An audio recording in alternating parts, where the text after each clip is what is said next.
찬송가 438장 찬양합니다. 찬송가 438장입니다.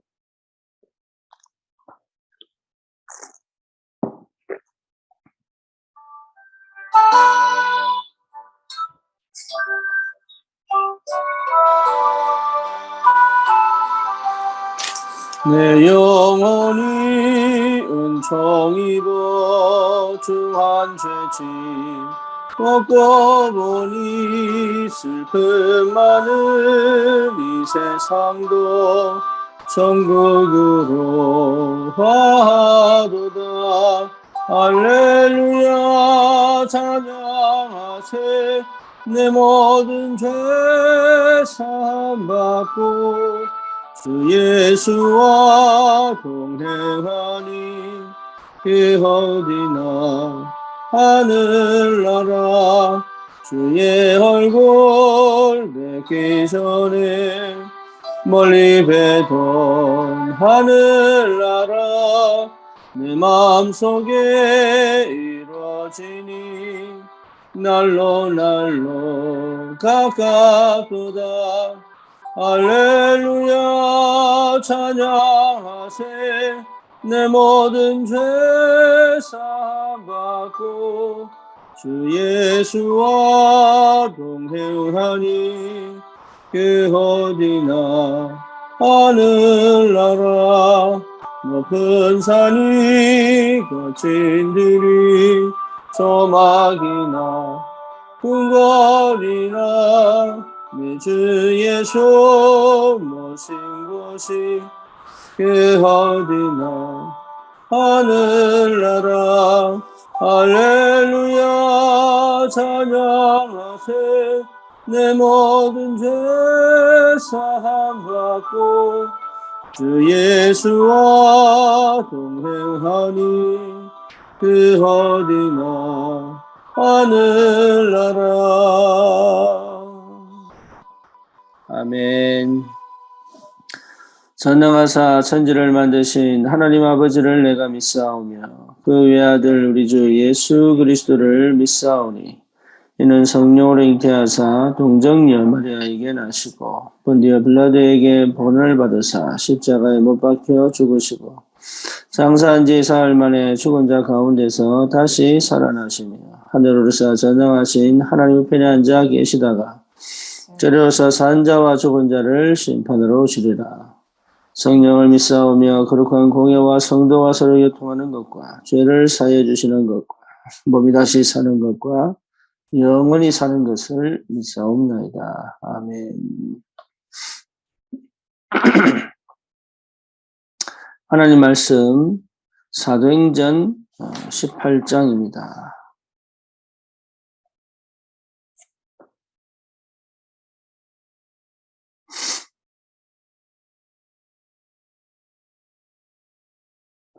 (1절에서 4절) 같이 봅니다.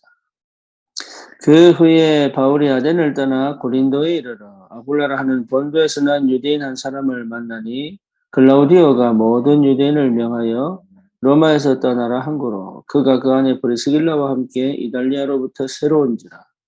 바울이 그들에게 가매 생업이 같으므로 함께 살며 일을 하니 그 생업은 천막을 만드는 것이더라. 안식일마다 바울이 회당에서 강론하고 유대인과 헬라인을 권면하니라. 아멘.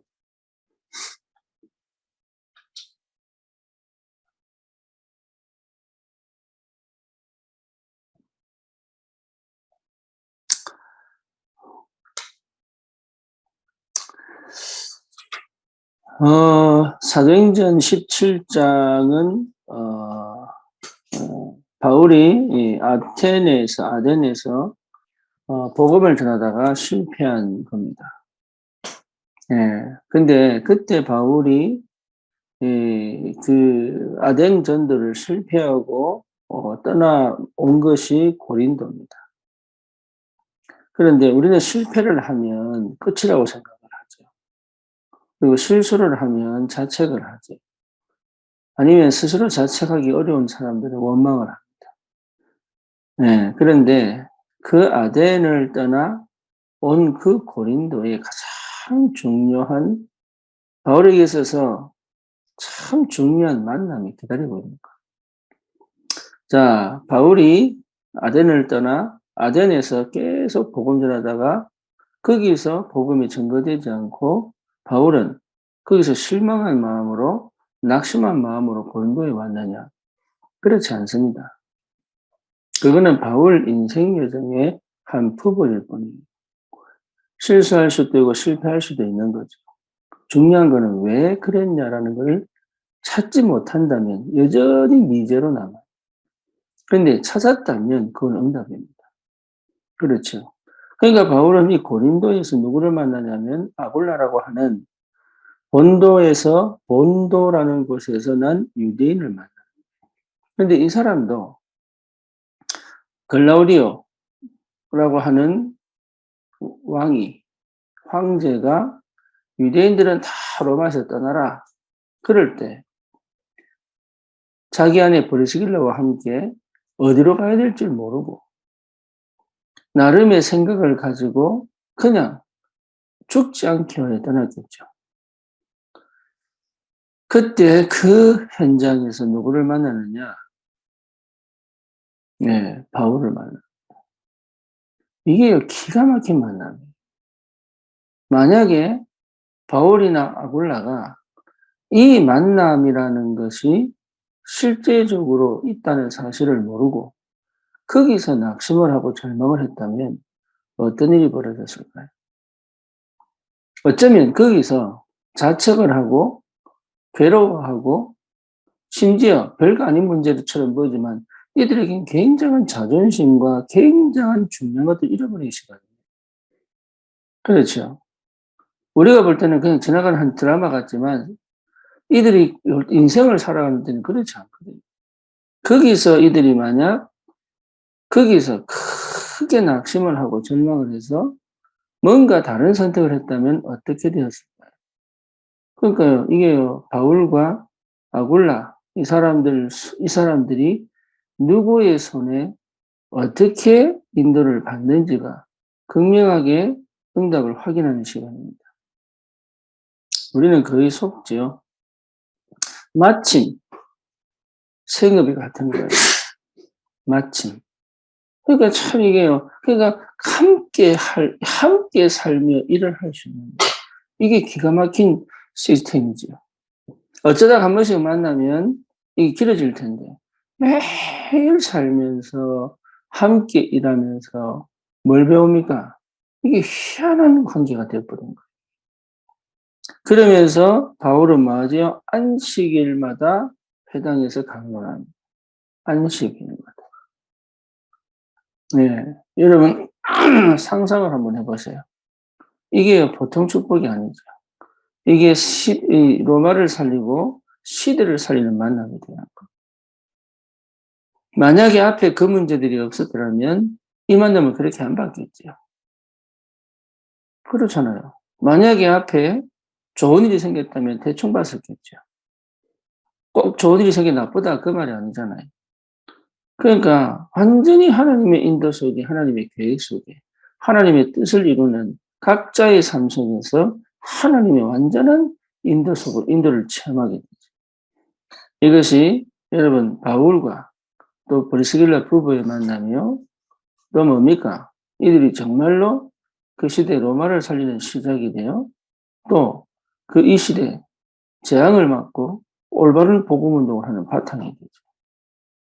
오늘 내용을 보면 자 하나님의 것으로 편집해라 그럽니다. 하나님의 것으로. 여러분 굉장히 중요한 게 뭐냐? 저와 여러분들 모든 인간은 하나님의 형상으로 창조되어 있어요. 그런데 그것을 잃어버린 사건이 벌어져요. 하나님을 떠나는 사건, 선악과 사건, 뱀의 유혹에 빠져 하나님의 말씀을 불신앙하는 사건. 그걸 통해서 인간은 완전한 죄와 하나님을 도저히 만날 수 없는 그 상태, 영적인 상태, 마귀의 자녀인 상태, 불신자, 운명과 팔자에 묶인 상태에 빠질 수밖에 없었어요. 거기에서 우리 그리스도께서 이 땅에 오셔서 십자가에서 우리 모든 죄의 저주, 재앙, 사단의 머리를 완전히 깨뜨리시고 저와 여러분들을 불러내셔서 다시 회복시킨 하나님의 형상의 상태를 회복시킨 겁니다. 그렇다면 저와 여러분들은 세상 사람입니까? 하나님의 사람? 우리는 다른 사람의 말에 영향을 받을 사람입니까? 아닙니까? 우리는 이제 더 이상 노예로 사는 사람이 아니란 말이에요. 자유인이란 말이에요. 우리는 더 이상 나를 찾으려고 몸부림칠 필요가 없는 사람들. 무슨 말이냐? 하나님의 형상을 회복한 납니다. 그게 전부 다입니다. 그럼 이걸 얼만큼 내가 깊이 확인했느냐, 못했느냐의 문제죠. 자꾸 세상에서 눈에 보이는 것으로, 물질로, 그리고 세속적인 것으로, 이것으로 나를 판단할 것 같으면 나는 거기서 판단할 수가 없습니다. 왜냐? 나는 하나님의 것이기 때문에. 그러니까 하나님의 것이라는 것 자체만으로 끝나는 거예요. 거기서 뭔가 나를 또 찾으려고 할 필요가 없습니다. 우리가 자꾸 나를 찾으려고 기도하고, 나를 찾으려고 성경을 보고, 나를 찾으려고 뭔가 봉사도 하고, 헌신도 하고, 그것 자체가 틀린 겁니다. 나는 누구냐? 하나님의 형상을 회복한 사람이다.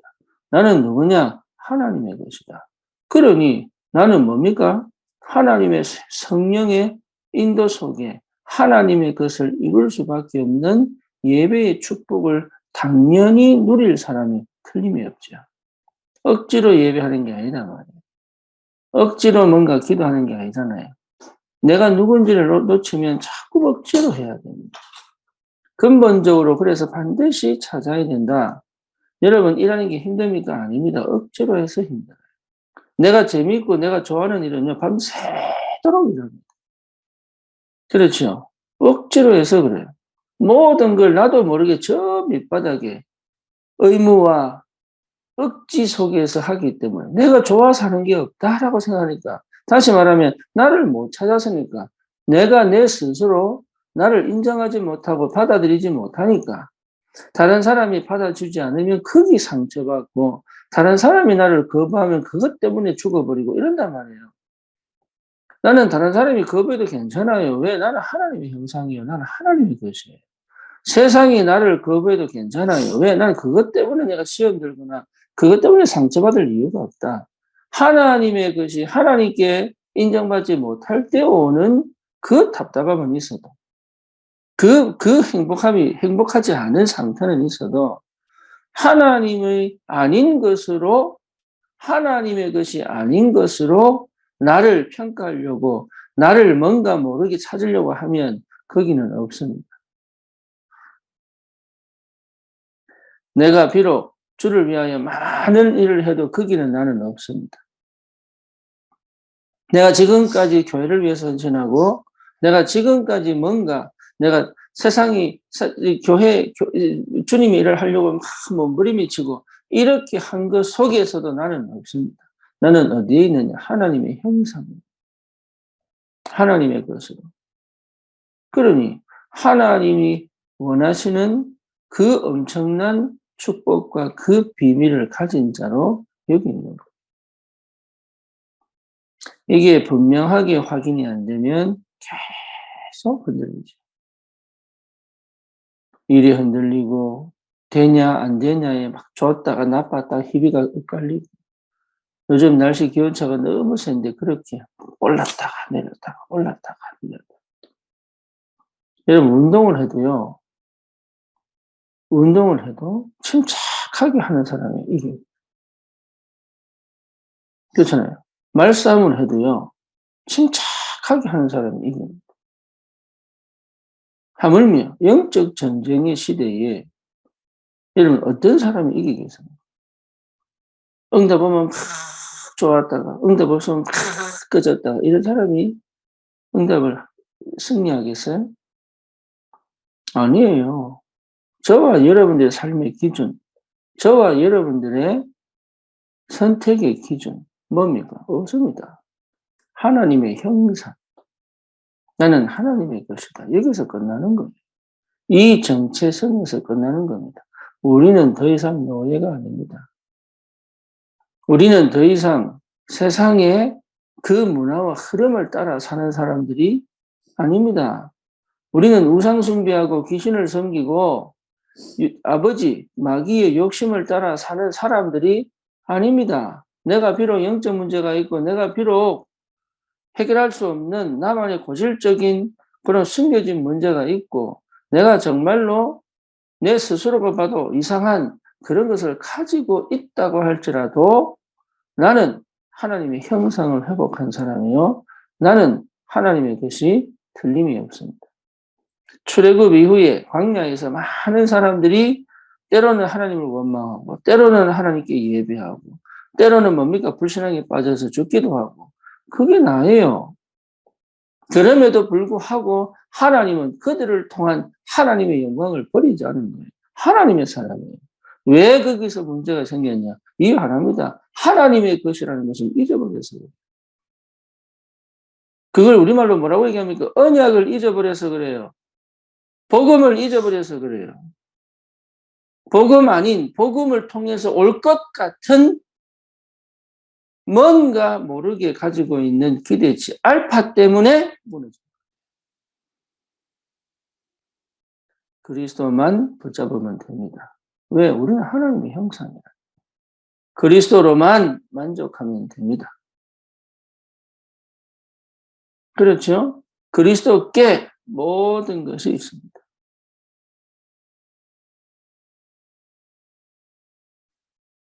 우리에게 주신 이 축복이 반드시 현장에 나타나게 되어 있고 드러나게 되어 있습니다. 그래서 주님께서 하신 십자가에서 하신 그 마지막이 다 끝냈다. 다 이루었다. 그러면 우리는 어떻게 삽니까? 그래서 이제 내 생각할 필요 없습니다. 말씀이 임하면 됩니다. 내 방법 찾을 필요가 없습니다. 하나님이 함께 하시면 됩니다. 내 계획 필요 없습니다. 하나님의 절대 계획이 분명하게 있습니다. 그것에 맞는 영적 상태, 그걸 회복하는 것이 시작입니다. 그래서 편집할 때까지, 편집이 되어질 때까지, 다시 말하면 각인이 완전히 바뀔 때까지. 각인 바뀌면 끝납니까? 네. 각인 바뀌면 사단이 역사하지 못합니다. 속여도 속지 않고 속아도 무너지지 않습니다. 오히려 그것이 이번에 권사님하고 얘기하는데 그 권사님이 뭐라고 얘기하냐 하면 예전엔 조금 분별력이 생깁니다. 맞아요. 여러분 분별력이 생기지 않으면 선택도 어렵습니다. 그렇죠. 에서가 분별력이 없어서. 네, 분별력이 없으면 속아요. 분별력이 없으면. 아이들에게 500원짜리 동전과 5만 원짜리를 주면 아이들은 5만 원짜리 안 가집니다. 왜? 500원짜리가 더 재밌게 놀 수 있는 거예요. 왜 그래요? 분별이 안 되는 거예요, 분별. 그렇죠. 그러니까 분별만 되어져도 엄청난 축복입니다. 그 분별력이 왜 생기느냐? 하나님의 것이라는 사실을 확인할 때부터 하는 거예요. 아, 나는 하나님의 것입니다. 나는 하나님의 사람입니다. 나는 하나님의 형상 가진 사람입니다. 나는 하나님의 것을 통하여 이 땅을 살릴 전도자구나. 이게 얼마나 확실해지느냐? 내 각인을 바꿀 만큼 와야 됩니다. 사람들이 나를 누구라고 하느냐? 엘리야라고 합니다. 세례요한이라고 합니다. 예레미야라고 합니다. 분별이 안 되는 거예요. 분별. 그렇죠. 왜? 분별이 안 될 만큼 걸려 있는 거. 뭔가 걸려 있는 거. 전통에 걸려 있는 거. 그렇죠. 분별이 안 될 만큼 내 것에 있는 거예요. 분별이 안 될 만큼 내 생각에 있는 거예요. 분별이 안 되는 만큼 뭡니까? 내 방법. 분별이 안 되는 만큼 내가 원하는 것이 있는 거예요. 그때 우리 예수님이 다시 물으십니다. 너희는 나를 누구라고 하느냐? 주는 그리스도시요 살아계신 하나님의 아들이십니다. 예수가 그리스도랍니다. 베드로가 완전하지도 않은데 완전한 그리스도를 발견한 것. 참 감사합니다. 베드로가 결국은 아시다시피 실패하고 주님을 저주하고 떠나가는데 그거는 그것과 상관없이 우리의 체질과 상관없이 우리의 영적 문제와 상관없이 우리가 그리스도를 발견했다는 것은 여러분 정말로 이거는 하나님의 은혜요.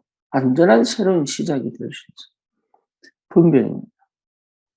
내가 미처 하지 못한다 할지라도 내가 미처 그까지 가지 못한다 할지라도 내가 아직도 남아있는 영적 문제 때문에 시달리고 힘들고 괴롭고 답답할 수 있어도 내가 그리스도를 분별할 수 있다는 것은 그건 하나님의 절대적 축복이요. 나를 그렇게 부르신 것이 틀림이 없다. 그러면 그것을 언제 확인합니까? 이 땅 현실에서 확인하는 거예요. 지금 내 문제에서 확인하는 거예요. 지금 내 상황에서 확인하는 거예요. 일어난 사건에서 확인하는 거예요. 내 끊임없이 내 속에 남아있는 어마어마한 나도 모르는 숨겨진 문제들 속에서 항상 확인하는 거예요. 그게 광야입니다. 훌륭한 것, 뛰어난 것, 남들보다 특별한 것을 하기 위한 그리스도가 아니라 가장 하나님의 것다운, 가장 인간다운. 그렇죠. 하나님의 형상이 가장 인간다운. 그리고 내게 있는 것으로 가장 행복하고 또 하나님이 주실 것에 대한 믿음이 새로운 시작을 하게 만드는 그 축복의 상태를 회복한 것이 은혜다. 특별한 게 없습니다. 더 나은 게 없습니다. 그리스도 안에 있습니다. 그 말은 내 안에 계신 그리스도 안에 있습니다. 다른 말로 말하면 내가 새로운 피조물입니다. 나는 더 이상 옛날의 내가 아닙니다. 과거의 내가 아닙니다. 상처에 있는 내가 아닙니다. 영적 문제에 묶인 내가 아닙니다. 흑암의 역사에 속는 내가 아닙니다. 내 안에 그리스도가 계십니다. 내가 그리스도께 집중하고 그리스도를 통해서 받은 그 권세와 그 능력과 그 축복을 회복하면 당연히 오는 응답은 이미 내가 보이지, 내 눈에 보이지 않지만 지금 내 앞에는 없지만 펼쳐져 있는 그 응답은 내게 올 수밖에 없습니다. 그렇죠. 네, 그게 하나님의 사랑이요. 그게 신앙입니다. 그게 복음 가진 자의 축복이에요. 자랑할 게 없지만 자랑할 수 있습니다. 연약하지만 강할 수 있습니다. 죄인 중에 괴수지만 복음 전할 수 있습니다. 그렇죠. 완전히 실패한 자 같지만 아닙니다. 남은 자입니다. 그렇잖아요. 응답이 없는 것처럼 보이지만 아닙니다. 숨겨진 자입니다. 나는 뭔가 방황하고 막 갈등하는 것처럼 보였지만 아닙니다. 흩어진 자입니다. 하나님이요. 영원 전부터 구원 계획을 작정하신 하나님. 나를 절대로 포기하지 않으시고 내 인생을 지금도 인도해 가시는 게 틀림이 없습니다. 여러분, 자식을 보기 전에 그리스도를 봐야 돼요. 자녀를 보기 전에 그리스도를 만나야 돼요. 여러분, 경제를 회복하기 전에 그리스도를 봐야 됩니다. 내 자신을 자책하거나 원망하거나 아니면 인정하지 못해서 괴로워하기 전에 그리스도를 만나요. 그리스도를 만나지 않으면 똑바로 볼 수가 없습니다. 다시 말하면 분별할 수가 없습니다. 그래서 하나님이 우리에게 먼저 주신 은혜가 그리스도를 발견하게 하신 거예요. 얼마나 감사한지. 오늘도 여러분 이 은혜가 하루 종일 24시 어느 정도입니까? 하나님의 능력이 역사하시는 만큼 25시. 그리고 뭐죠? 이 응답이 영원의 응답으로 순간 응답인 것처럼 보였지만 아닌 것이 발견되는 그런 응답 말고 오늘의 응답이 영원한 응답. 이 축복을 꼭 누리시고 오늘도 승리하시기를 주님 이름으로 축원합니다. 전능하신 하나님 감사합니다. 우리에게 그리스도를 알게 하신 주님께 영광을 돌립니다. 하나님의 형상 가진 자, 하나님 내가 생명이 된 그 사실, 참 예배를 통하여 내 삶의 구석구석에 확인되어지고 참으로 하나님께서 응답하시고 역사하심을 누리며 반드시 이 땅 살릴 전도자의 축복들이 실제로 내 것임을 깨닫고 현장 살리는 전도자로 서게 하여 주시옵소서. 예수 그리스도 이름으로 기도드립니다. 아멘.